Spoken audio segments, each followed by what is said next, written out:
Parenting teen boys, how to stay connected and manage power struggles. Welcome to the mob, Mothers of Boys. And today on the Mothers of Boys Survival Guide, I'm joined by Casey O'Rourke, host of the Joyful Courage podcast, an author, and positive discipline trainer for parents navigating the messy middle of raising teenagers. Casey helps parents stay connected, set boundaries without power struggles, and lead with confidence during the teen years when boys are growing fast and pulling away. In this conversation, we're talking about how to stay connected, courageous in your parenting, and what actually helps when parenting feels difficult. So welcome, Casey. Hi. Thank you so much for having me, Suzy. I'm thrilled to be here, and thanks to all the listeners that are tuning in. You know, you're a mom, Yes. right? You're a mom of two, and one is a boy. So you are in the mob. I am in the mob. I am my son is my second born, which I find birth order really interesting, and temperament and all those things. But yes, I have a son, and I also have a daughter. My son is 20, and my daughter will be 23 in the next couple of days. Which is wild. Yay. Yeah. Adulting, empty nest. And you're bilingual because you do male and female. Yes. I don't know if my husband would agree with that, but that's another subject. Another podcast, yeah. So I really enjoy your podcast and your practical, positive suggestions. I call the teen boys man cubs because they just grow so fast. They're suddenly looking you in the eye. They've got these big man-like bodies, but emotionally, they're still incredibly immature. Can you tell us a little bit about your background and how you became focused on parenting and coaching teens? Yes. Parents of teens? Yes. I started out way at the end of the 19th century as a elementary school teacher. And in a very small town up here in Washington State, which is where I live, and I had my kids and was kind of in that tension that I think a lot of us might find ourselves in, where I loved my job and I had these two young kids, and where I lived did not really offer opportunities for really great childcare. And my husband and I just decided together, and we're fortunate enough to be able to make the choice for me to stay home with them. And in the period of time where I was teaching, I really appreciated getting to know the families of my students. And I did home visits, and I really, it's where I was exposed to the first parenting practice that I leaned into as a teacher, which was the Love and Logic program. And so once I had my kids, I got trained to teach those classes. And interestingly enough, as I was teaching those classes, some of the lessons, some of the teachings stopped feeling good to me. And so I have a great friend, my friend Jeanette, who kept just gently saying, like, you might want to look into positive discipline. Do you know anything about positive discipline?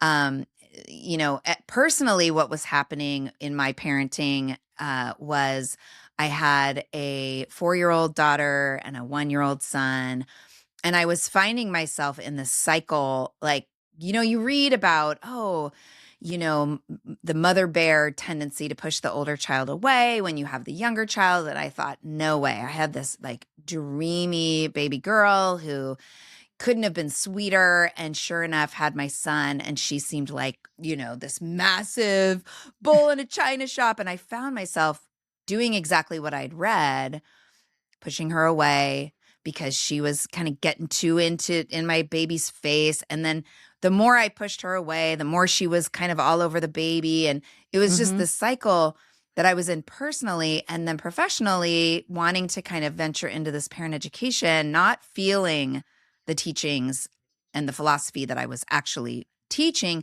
went to positive discipline and had the most profound experience on so many levels moving through that training, including recognizing that I was in what we call a revenge cycle with my 4-year-old, meaning, I hurt you, you hurt someone else. And it's this feeling she was having of lack of belonging and significance. And positive discipline is really based on that idea. It's Adlerian theory from Alfred Adler.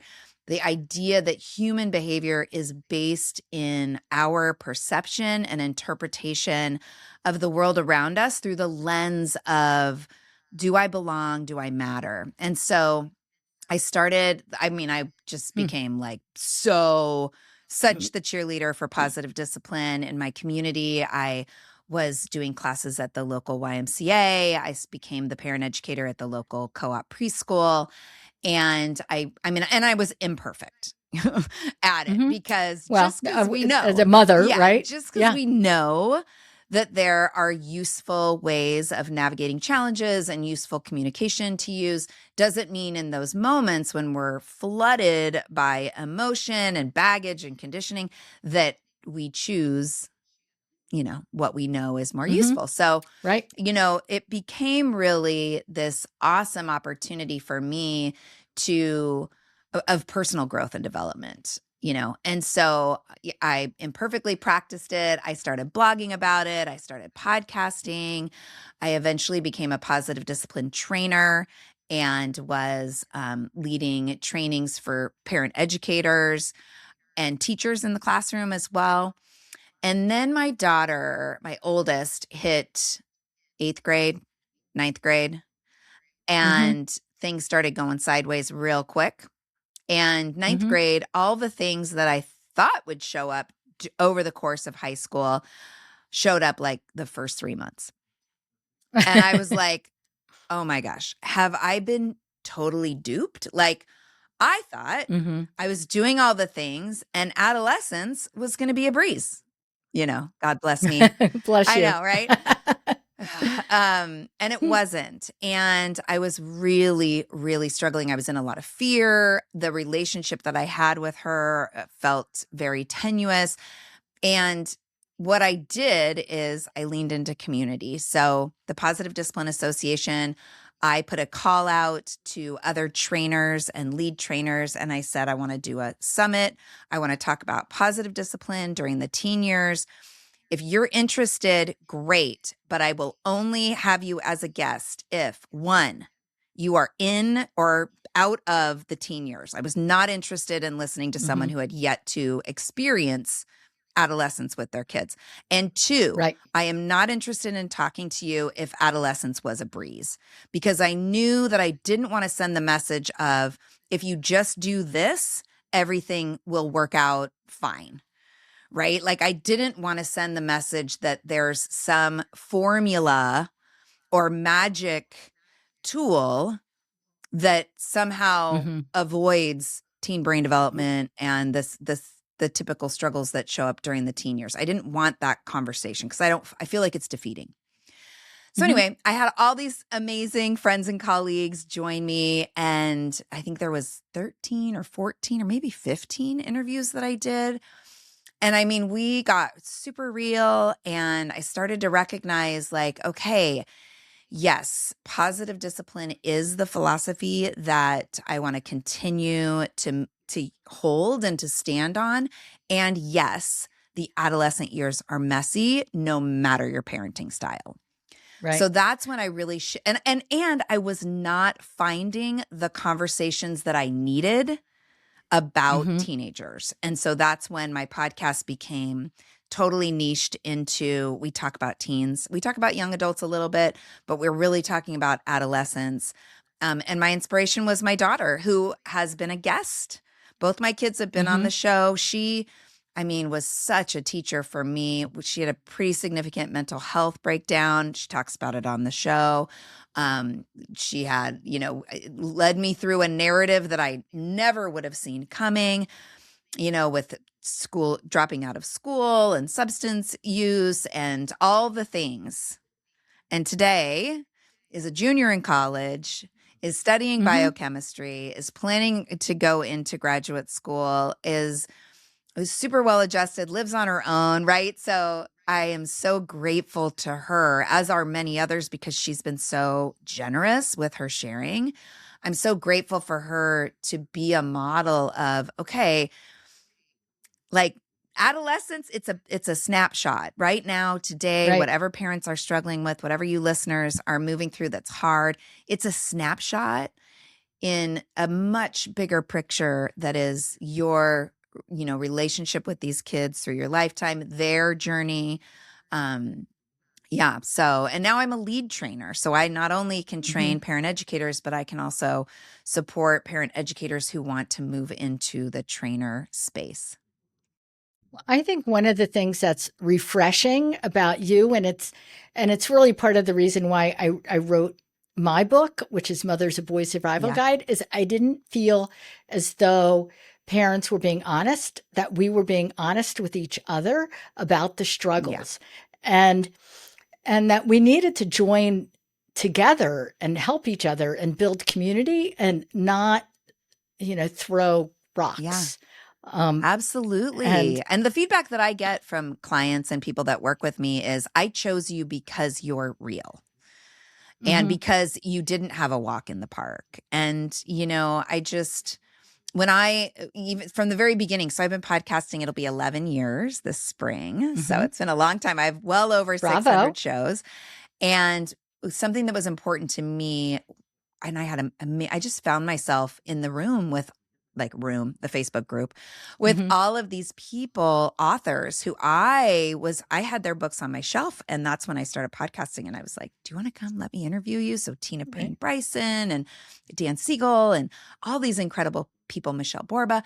And I always would ask, because they'd share their knowledge, and I'd always ask, like, okay, and tell us about when it was hard for you to show up that way. Like, I Mhm. wanted the authors and the experts and the influencers to speak out loud into, yes, it's an imperfect practice. I only had one guest, and I Yep. won't share her name. I only had one guest that said, oh, nope, I made the shift and that was who I was, no matter what. And I was like, okay. But yeah, I think I that authenticity is so important. I have a friend who says parenting is a big slice of humble Yeah, pie. Um, big time. so I have two boys. In the book, I call them Ernest and Exuberance because, and I think it reflects on how different their personalities were. I mean, you really had to throw the book Hmm. away when it just was. There wasn't a whole lot of crossover. I found between how I parented one to parenting the other. I mean, they just needed different things. Do you think that is typical? And especially with parenting boys? Well, I mean, speaking from my experience of two kids, Mm-hmm. absolutely. I mean, they all come with different temperaments. And so I Mm-hmm. think and, honestly, I had one kid who got under my skin a lot quicker than the other. I'm just going to Mm-hmm. be honest about that. Yeah. God bless her, and we're very close. My oldest, there's something it's probably I think it's an intergenerational thing of mothers with oldest Mm-hmm. daughters. We can look back in my Right. line. It's just something in our line that, I had less patience with her. And Mm-hmm. with my son, endless, endless patience. And that wasn't about who they were. That's about who I am. And so I think there's two things there. There's and I think this is really important. There's the work that we do to take care of ourselves and manage Mm-hmm. ourselves in the role of mother and parent. And then there's the work of learning who our kiddo is, right? And what they need. I think positive discipline as a philosophy is useful no matter what, no matter who your kid is. And, it might look and sound slightly different for different kids, because you're right, they have different Mm-hmm. needs. But I hold, it's very relational. So to me, the most important thing I can do is nurture and strengthen the relationship that I have with my kiddos. I do not have control, Mm-hmm. but darn it, if I'm not going to try to grow some influence, I want to see it at the table. I want them to ask what I think and care about what I think, but ultimately they decide. That's the kind of Right. that's the Well, because the lesson. goal is independence, Well, right? the goal is I think. independence, the goal is critical thinking, the goal is Mm-hmm. compassion, the goal is that they want to hang out with you when they don't have to, Right. Yeah, for sure. So when I was parenting the teens, one of the mottos that I said to myself was don't bite, because I felt like there were times when they just wanted a reaction out of me, and it might not have anything to do with me. It might have been they had a bad day and Mhm. they just wanted to have somebody to complain or let that energy out of. And so, between don't bite and keep them busy, um, although balance has to be in there too.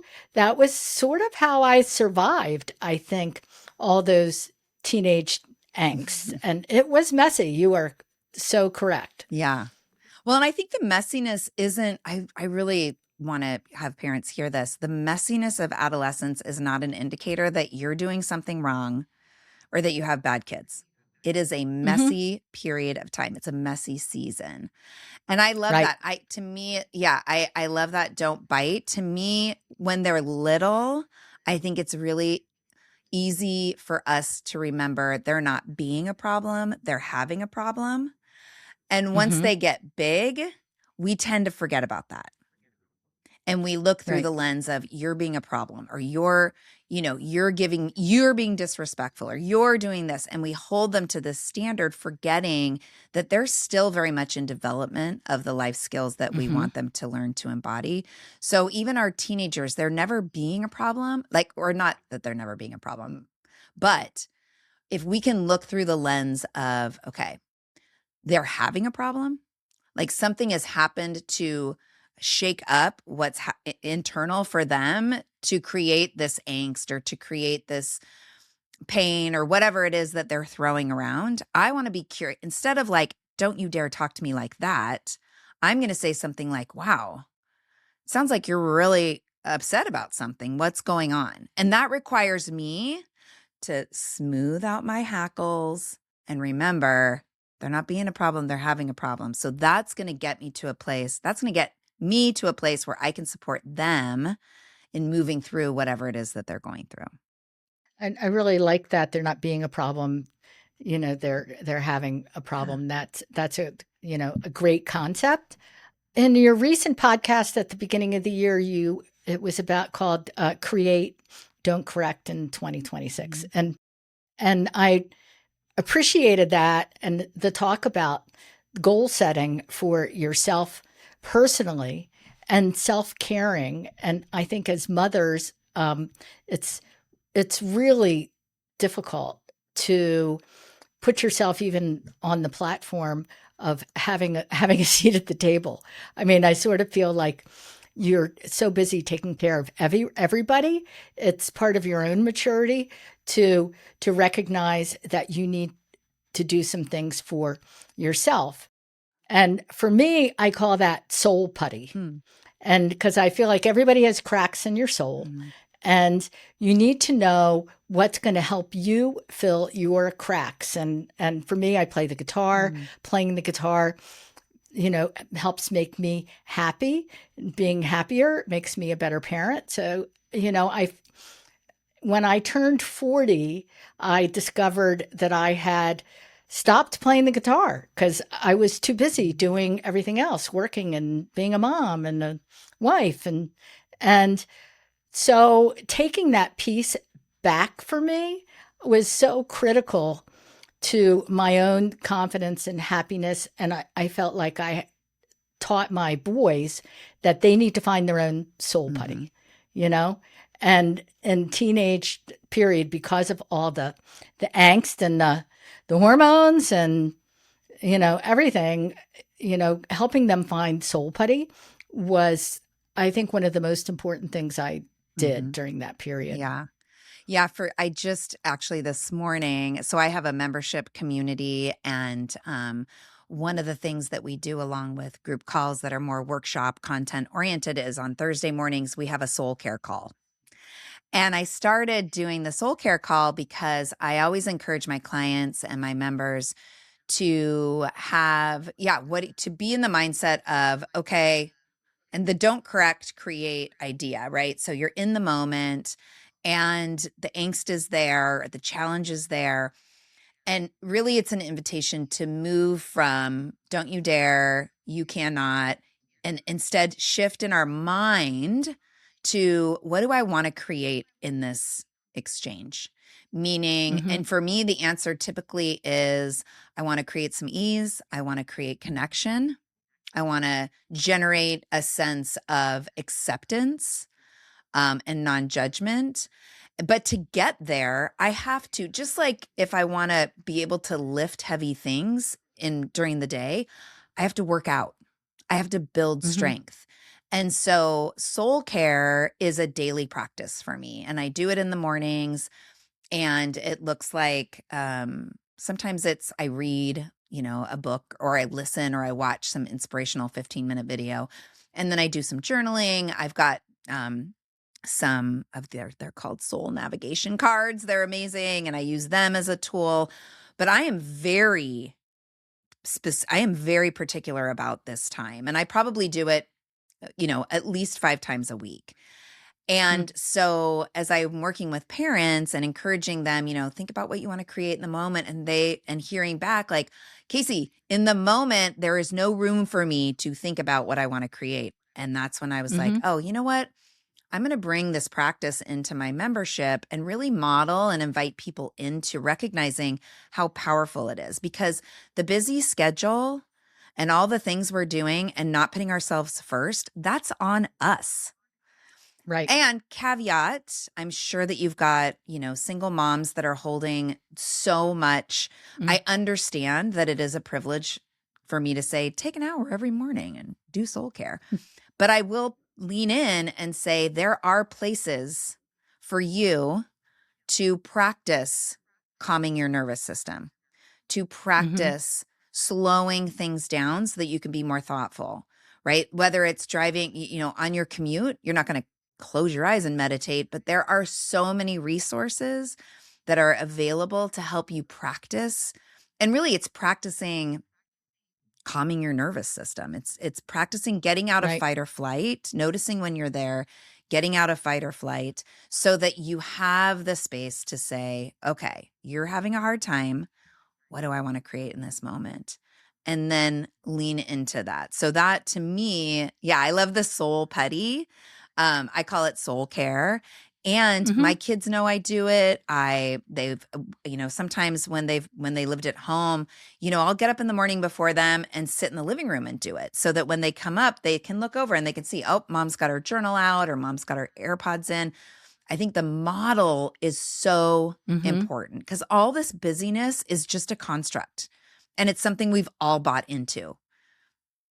Right. And we get to set personal And boundaries and say, you know what? You get to learn how to make your breakfast in the morning. Let's work on training you up for that. Well, and then when you're ready, I'm going to take 10 minutes to tend to me. There's so many ways that we can make it work and model it for our kiddos. and that independence and letting them, Yeah.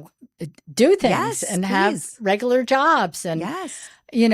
one of the most important things to me when they were in that teen period was changing my vocabulary and how I spoke with them. So instead of saying, you should do this, you need to do this, I might say, I suggest, or I recommend, or, and you think it doesn't make a difference, but it really makes a difference if you are pushing the ownership of their actions back onto them.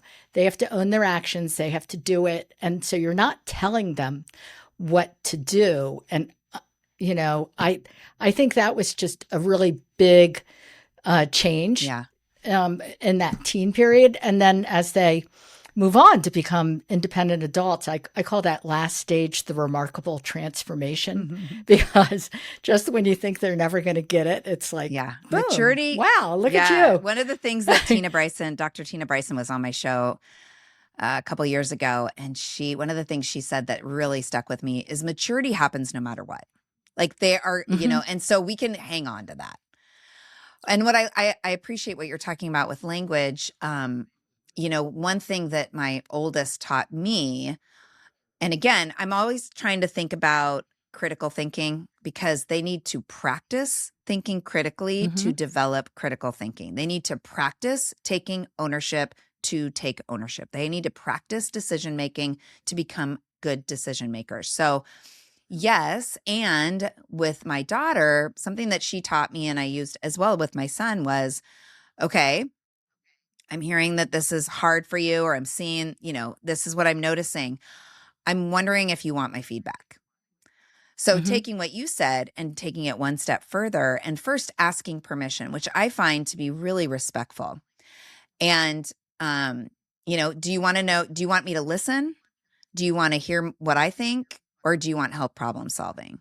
So the message I'm sending is, you've got this, and I'm Right. here to support if you need it. The other thing, there was something else about this too. Oh, energetic. I call it the handing over the energetic responsibility. Right. And you kind of alluded to that.